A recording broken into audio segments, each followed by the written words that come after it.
When it is truly needed, nothing is so excruciatingly desired as water.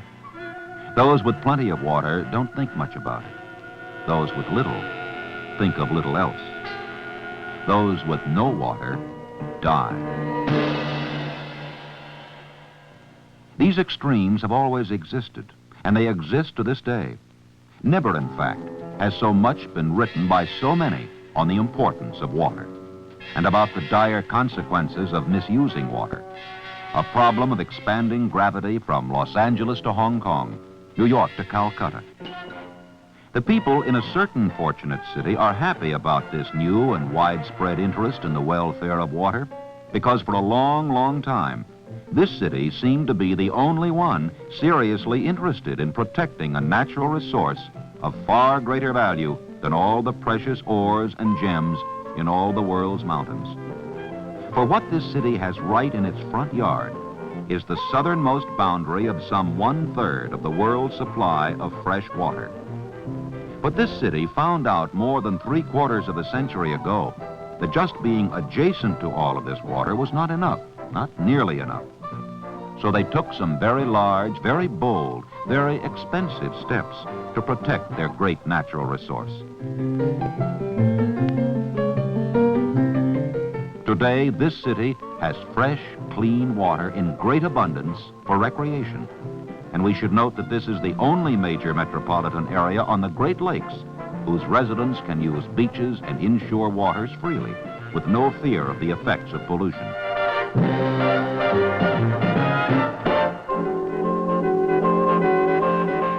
This city also has ample water for navigation.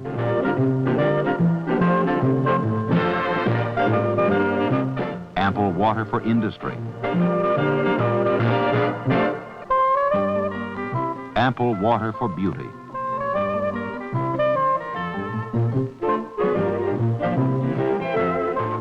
Ample water for home use.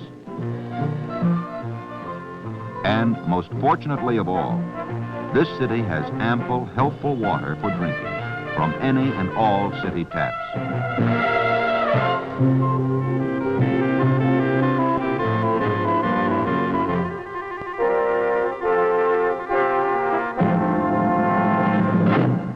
This very fortunate city, as you may have guessed by now, is Chicago. But it is much more than a single city in this context. It includes 114 neighbor communities to the north, west, and south of Chicago's borders. This growing complex of communities is the major population center of the great Midwest. And those large steps started in 1889 led directly to what has become known the world over as one of the 7 wonders of modern American engineering.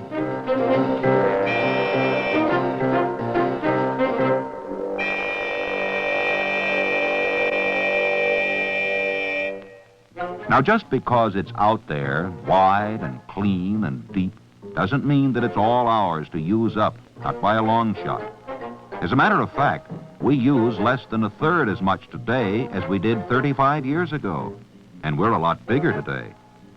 A United States Supreme Court decision in 1930 limited Chicagoland's share of Great Lakes water, officially called diversion, to 1,600 cubic feet per second for domestic purposes, plus another 1,500 cubic feet per second for navigation and other non-domestic purposes. Fortunately, there is still enough for everybody's reasonable needs. Presently, it averages out to approximately 250 gallons per day per capita.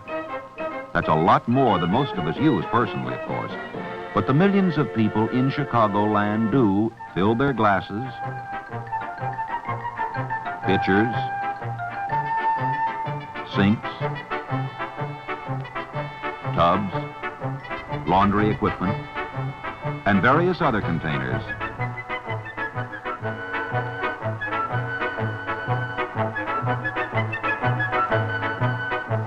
at a great rate, day and night. But sooner or later, all of us get through with the fresh, pure water we draw out for all of these personal uses. And then what? Well, you might say, we just pull the plug and get rid of it. What else?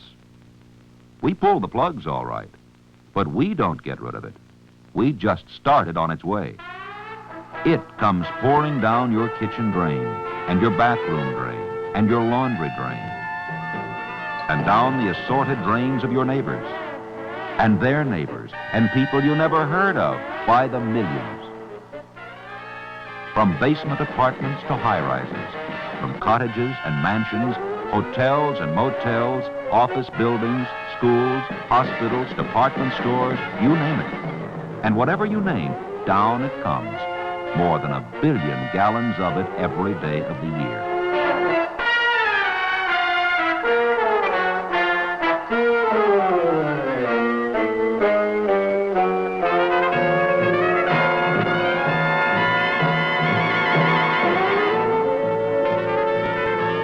Put one day's total into a 5-inch pipe, and it would reach the moon. All of this used water doesn't reach the moon, of course. What it does reach are the facilities of the Metropolitan Sanitary District of Greater Chicago, easily the world's largest used water dealer.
The fiscal management that has so dramatically reduced the district's taxes and bonded indebtedness is the result of a pay-as-you-go policy adopted by the Board of Trustees more than a decade ago.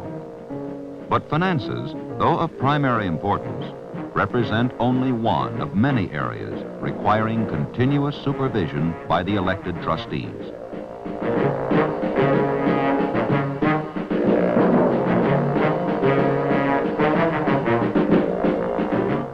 Some of the deliberations of the Board of Trustees relate to such routine but important matters as petitions by outlying communities for admission to the district. Others are as dramatic and far-reaching as the major canal project proposed in 1965 by Colonel Frank W. Chesrow, president of the district. This canal would connect the Mississippi River to the Chicago area waterways, thereby producing great improvement in both flood control and navigation. The deliberations, decisions, and management by the governing Board of Trustees cover both the long and short-range goals of the district, all directly related to protecting the health and welfare of a population now equivalent to 8 million people. Backing the board in these endeavors is an organization of 2,100 people, engineers, chemists, bacteriologists, technicians, and laborers, all dedicated to the district's far-ranging responsibilities. Today, as on every day since its inception, the district has 4 major responsibilities specified explicitly by the Illinois State Legislature in 1889. Responsibility for sanitation, the collection and disposal of all domestic and industrial wastes. Responsibility for contaminated storm flow.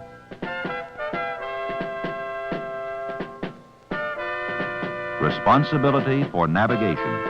Today, the district's waterways carry more cargo than either the Panama or Suez canals. Responsibility for water protection. Protection of the water supply of the metropolitan area is, on all counts, the most important responsibility of the sanitary district. But each of these responsibilities is, in its own way, vital to the city's welfare. The battles are far from being all won, however.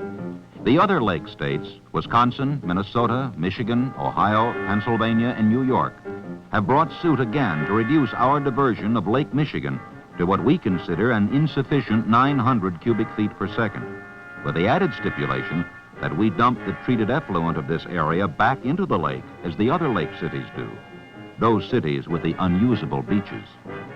We will continue to wage our battles on the legal front as we have fought them on the technological, financial, and political fronts to keep our special corner of a great natural resource pure and health-giving for the millions who depend on it for sustenance.